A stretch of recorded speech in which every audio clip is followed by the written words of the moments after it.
ये बार बार गोस्वामी जी आहार का वर्णन कर रहे हैं। क्यों? बोले भजन में आहार का बहुत अधिक महत्व है। अगर आप धर्म की शुरुआत करना चाहती हैं माताओं, तो धर्म का पहली शुरुआत आपके रसोई से होती है। अगर आपकी रसोई पवित्र है तो आप धर्म कर रही हैं। पर आजकल कहाँ है रसोई पवित्र है? चप्पल पहने पहने, जूता पहने पहने रसोई बन रही है। और सब छोड़ो, पहले रसोई बनती थी तो माताएं भजन गाती थी, राम राम कृष्ण कृष्ण, राधे राधे रटो चले आएंगे बिहारी। आजकल की तो बहुएं फैशन वाली आ गई, एक तरफ सीरियल चल रहा है, उधर ध्यान इधर है, रोटी इधर बन रही है, कान में तो ईयरफोन लगे, गाना चल रहा है, बाबू को बेस पसंद है। अब बाबू को बेस पसंद होगा तो कहां से भोजन अच्छा लाभदायक बनेगा? माताएं, जो 100 दिन की पूजा का फल ऋषियों को नहीं मिलता, वो फल माताएं अगर काम करते करते भगवान का नाम ले तो वो फल प्राप्त कर लेती हैं। आपकी रसोई में ऐसा भोजन नहीं होना चाहिए जो किसी का अहित करके आया हो। ऐसा भोजन नहीं होना चाहिए जिसमें किसी की हिंसा जुड़ी हो। अगर ऐसे रसोई है आपकी, तब तो आप धार्मिक हैं। नहीं तो पाप की कमाई खाओ, घूस खाओ। कहो तो महाराज जी हम प्याज लहसुन नहीं खाते, कोई फायदा नहीं। प्याज लहसुन न खाओ, घूस खाओ, कोई मतलब है? पाठक जी, कई आपने देखा होगा शहरों में मंदिरों पर कुछ माताओं का ग्रुप होता है, कंडिया लेके जो चलती हैं, वो मंदिर जाएंगी, उनका काम ही एक ढोलक रखी है। सबकी बात नहीं कर रहा हूं, ध्यान से सुनना। वो ढोलक पे भजन गाएंगी, 4 बजे से निकलेंगी घर से, शाम को 4 बजे निकलेंगी।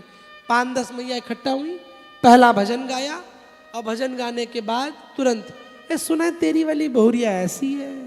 हाँ जी जी सही कहा, बड़ी गंदी है, उसकी बहू की चुगली, उसकी सास की निंदा, ये टेंशन।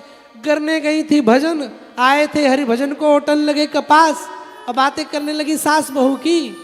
ऐसा व्यक्ति कभी भी धार्मिक नहीं हो सकता है। जो धर्म की आड़ में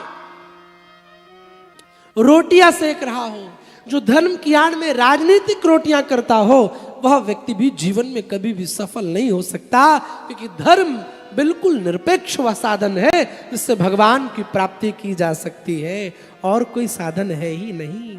इसलिए अपनी रसोई को 5 जगह एक भक्त को भोजन नहीं करना चाहिए। अब इसमें से बहुत से लोग नाराज भी हो जाएंगे हमसे। पहला, जिसके घर में मांसाहार बनता हो। मैं साधकों की बात कर रहा हूं, साधकों को उनके घर में भोजन नहीं करना चाहिए। दूसरा, जो स्त्री अथवा पुरुष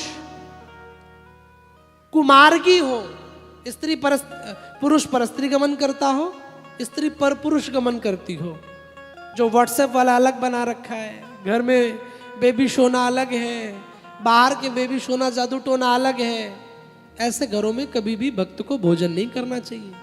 तीसरा, अब ये देखिए बात गरुड़ पुराण की है तो मैं कह दे रहा हूं, जो सूतखोर है उनके घर में भी भोजन नहीं करना चाहिए। चौथा, जिनके घर में 2 नंबर का पैसा ज्यादा आता हो, ब्लैक मनी, हिंसा का पैसा, वहां पर भी भोजन नहीं करना चाहिए। और 5वां, गृहस्थ को चाहिए, साधक को चाहिए, भंडारे में भी ज्यादा भोजन नहीं पाना चाहिए।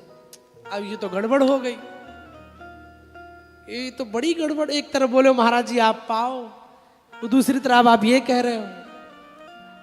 एक तरफ तो ये प्रसाद है और दूसरी तरफ एक कारण भी बन सकता है। ये प्रसाद कब है? जब 1 गुना कोई प्रसाद भंडारे में खाए और 3 गुना अर्पित करके जाए। अगर ऐसी परंपरा से आप प्रसाद पाते हैं तो वो प्रसाद, वो भंडारा आपका लाख भजन से भी ज्यादा भगवान का प्रसाद आपके अंदर भक्ति देगा। और केवल खाओ, बाबा जी का धन खर्च कराओ और कहो बहुत बढ़िया कथा, मजा आ गया गुरुजी, और पूड़ी तो पूछो ही मत। कल भंडारा बना था ना, क्या बढ़िया पूड़ी बनाई भंडारी ने। देखो यहाँ तीनों चीजें हैं मिश्रा जी। हवन करो सुबह तो बोलो स्वाहा, अगर कथा सुनो अच्छी लग जाए तो बोलो वाह, और भंडारा खाओ, पेट भरे, कहो आहा। तो यहाँ पर स्वाहा भी है, यहाँ पर वाहा भी है, यहाँ पर आहा भी है। तो ऐसी सुंदर कथा कहाँ मिलेगी?